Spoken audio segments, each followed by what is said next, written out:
Երգչուհի Շուշան Պետրոսյանը մասնակցել էր այսօրի նոր նախագծին, պատասխանելով մի քանի բլից հարցերի։ Հարցին, թե ինչն է իրեն ամենաշատը զարմացրել 2018 թվականին, երգչուհին նշել էր. «Երեկվա ընկերները այսօր ոնց էին, ինչ հեշտությամբ էին խփում դանակով մեջքից բոլորիս, այ դա շոկ էր»։ Հավելենք, որ ամենատարբեր հարցազրույցներում Շուշան Պետրոսյանը երբևէ չի խուսափել իր կարծիքը բարձրաձայնելուց, ամենատարբեր թեմաների շուրջ։ «Մեծս ինձ շատ օգնեց 18 թվին մի նախադասությամբ, ինձ գրկեց ու ասաց՝ մամ, բայց մենք գիտենք չէ, որ այդպես չի, ես էլ գրկեցի իրեն ու լաց եղա։ Այնքան շնորհակալ եմ իրենց, երկուսն էլ շատ գիտակից, շատ ճիշտ, տակտով այդ ամեն ինչը կողքիս անցան, լուրեր էին գցել, թե մեծս ինքնասպան է եղել ու ամոթից ինձնից հեռու է ապրում, շատ դաժան բաներ են, փոքրս ֆեյսբուքյան էջ ուներ մի նամակ էր եկել, թե ոնց էր մի կին սպառնում երեխայիս»։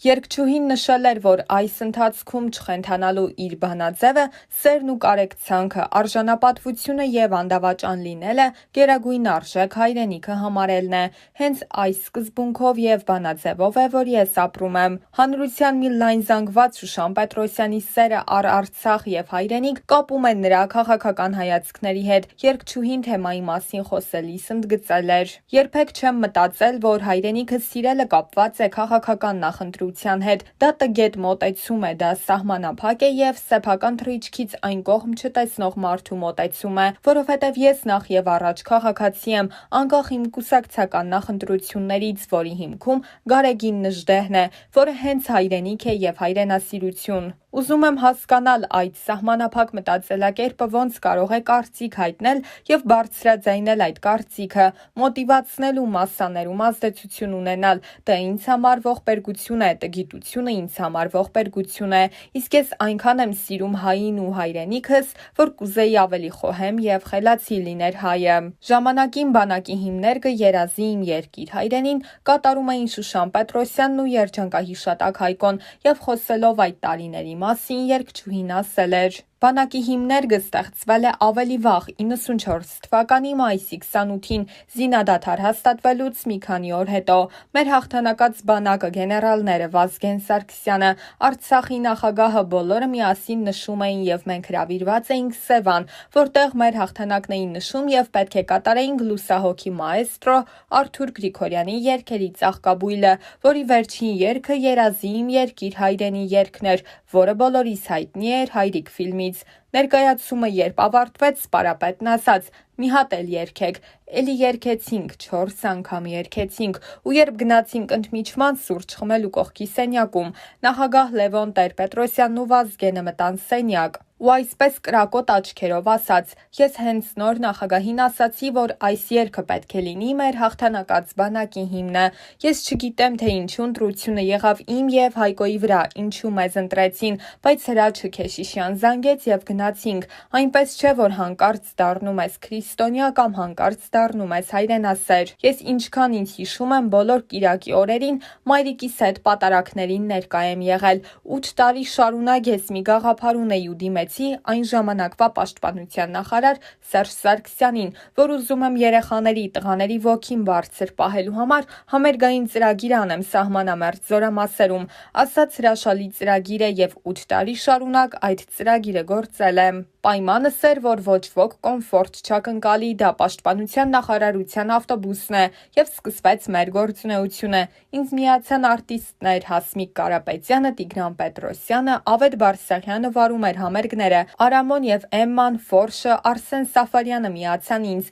Սա թիմ էր, որ գնում եւ երգում էինք Կուբաթլի, Ջաբրայիլ, Ֆիզուլի, Մարտակերտ, Թալիշ ու Եղնիկներ։ Ես ձևի համար չեմ սիրում, այնինչ իմ մեջ սիրել չեմ կարող։ Ուր են բոլորը հիմա, թե երբ որ թեման ակտուալ է, լավ է փող աշխատելու համար նման երգեր երգել։ Արձագանք եմ սպասում մտավորականությունից։ Հատուկենտ մարդիկ են, որ գիտակցում են ողբերգությունը։ Ես չեմ սիրում ելույթ ունենալ, ես սիրում եմ աշխատել։ նկատել, ինչ պիտի ասեմ, որ չգիտեն։ Գիտակից մասը իմ կողքին է, մենք փորձում ենք լուծել խնդիրներ, որոնք պետք է լուծվեն, որովհետև Արցախը Հայաստան է, Արցախցին հայ է։ Եվ որևէ մեկը, եթե հակառակն է արտահայտվում, իմ անձնական թշնամին է։ Ես ինձ անպաշտպան չեմ զգում, որովհետև բոլոր մարդիկ Աստծո հետ գործ են ունենալու։ Ինձ առհասարակ ամենադժվար պահերին Աստծո ներկայությունն է օգնել իմ հոգում եւ հավատքը, որ պետականություն չենք ունեցել, բայց մեր եկեղեցին հավաքել է իր շուրջ հայերին։ Ես ինչ պատասխանեմ այդ քարկոծողներին, այդ հայհոյող կանանց, հայհոյող տղամարդկանց։ Ես իրենց հետ նույն հարթակում չեմ կարող լինել։ Ես միայն խղճահարություն ունեմ, որովհետև միայն չար եւ չկայացած մարդը կարող է նման արձագանք տալ եւ միայն չկայացած մարդը, որը ծեծված է եղել փոքր ժամանակ, կարող է կեղծ նկարներով զազրախոսել։ Յուրաքանչյուր ասածիս համար պատասխան եմ տվել։ Այսպես հեշտ է ապրելը, թող իրենք մտածեն։ Պիտի գտնել, թե ովքեր են հեղինակը եւ պիտի պատժել։ Այսօրվա համակարգում պատիժ նրանք չեն ստանա, հակառակը կխրախուսվեն։ Դրա համար պիտի սպասենք, որ վերածնվի Հայաստանը։ Ես մեկ վայրկյան, եթե հետ կանգնեմ այս գաղափարից, ես ապրող չեմ։ Իսկ ես հավատում եմ, որ բարին հաղթելու է։ Ես գիտեմ, որ մի շատ մեծ խնդիր կա, դա համատարած տգիտությունն է, ոչ միայն այստեղ, այլև Սփյուռքում։ Շուշան Պետրոսյանն անդրադարձել էր նաև իր падգամավոր դառնալու եւ դրան հաջորդող քննադատություններին։ Առաջին հարվածները եղան, երբ նոր падգամավոր էի դարձել, առաջին 2 տարին պատասխանում էի, նույնիսկ նախկին ամուսինս քանի անգամ ժամադրել է դրանց։ Երբ այն ժամանակ զազրախոսում էին ու ես պատասխանում էի, ինձ ասում էին մի պատասխանիր, ընդ որում մեդիայի վարպետները, բայց պետք է բոլորս պատասխանեինք, որովհետև այդ տգետ շերտը իսկապես կարևորում էր իր ասածը եւ կարծում էր, որ ինքը հաղթեց։ Իհարկե իրենք ի սկզբանե պարտված են։ Համաշխարհային քաղաքական դաշտում միշտ էլ եղել են ծաղրանկարներ, բայց որ կնոջ գիրության մասին տղամարդը խոսի ու ծաղրանկարներ անի, սա այնքան էժան, այնքան ցածրորակ է։ Ես իմ երկրին բացի սիրուց ու պատվից բացի ու երկրացուս ուրիշ ոչինչ չեմ տվել։ Ես չեմ պատրաստվում փոխվել։ Ինձ մեղադրում են չարության մեջ մարդիկ, ովքեր այնքան չար տեքստեր են գրում։ Ես հիմնականում իրենց ծաղիկներ եմ ուղարկում, այլ կերպ չեմ կարող։ Համաձայնեցի դառնալ падգամավոր, որովհետև տիրապետում եմ ոլորտին, գիտեմ արվեստ, թե ինչպես է երգարվեստս բոլորի առջև է։ Գեղարվեստի ակադեմիան ավարտել եմ շատ լավ դիպլոմով։ Մեծացել եմ մի միջավայրում, ուր միայն արվեստ է եղել։ Գիտեի կինոն, թատրոնը, բոլոր պրեմիերաներին ներկա էի։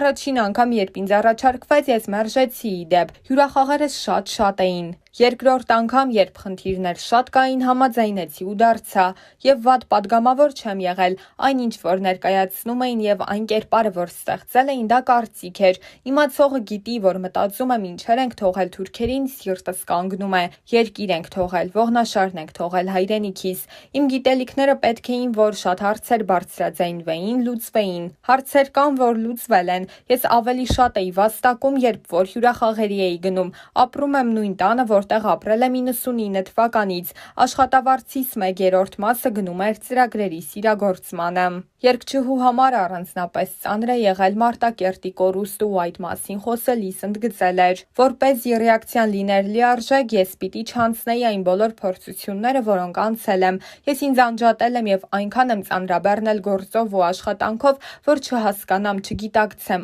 այն ինչ որ կա, բայց այդ պահին սարսափելի վիճակ էր։ Արյունը գնաց ուղակի մեջքիցս։ Եղավ այն, ինչ 18 թվին ասում էի՝ մի հատ բառ Արցախս։ Երբ ներկայիս անհայրենիք իշխանությունը եկավ իշխանության, առաջին բառը, որ արտասանել եմ, դա է եղել։ Ես հասկացա, իր խաղաքարտը Արցախն է։ Հայաստանն ավետյաց երկիր է։ Արցախում այնպիսի աստվածային հրաշքներ պարունակող կետեր կան, որ էլի հետ է գալու Արցախը։ Աստծո հետ խաղ մի արեք, չգիտեք ինչի հետ գործ ունեք։ Չարը չի կարող հարատևել։ Եթե չարը հարատևեց, երկրագունդը ուղեծրից դուրս կգա։ Աստծուն չհավատալով, Աստծուց հեռանալով երկիրը հանձնեցին։ Ամեն ինչ այնքան են արժեզրկել, անգամ հայրենասիրություն բառը։ Այդ հողը արյունով է հագեցած։ Ծնողը երբ երեխա է կորցնում, ամեն ինչ կարող է ասել, բայց որ այդ հողը ավելի է թանկանում, միանշանակ է։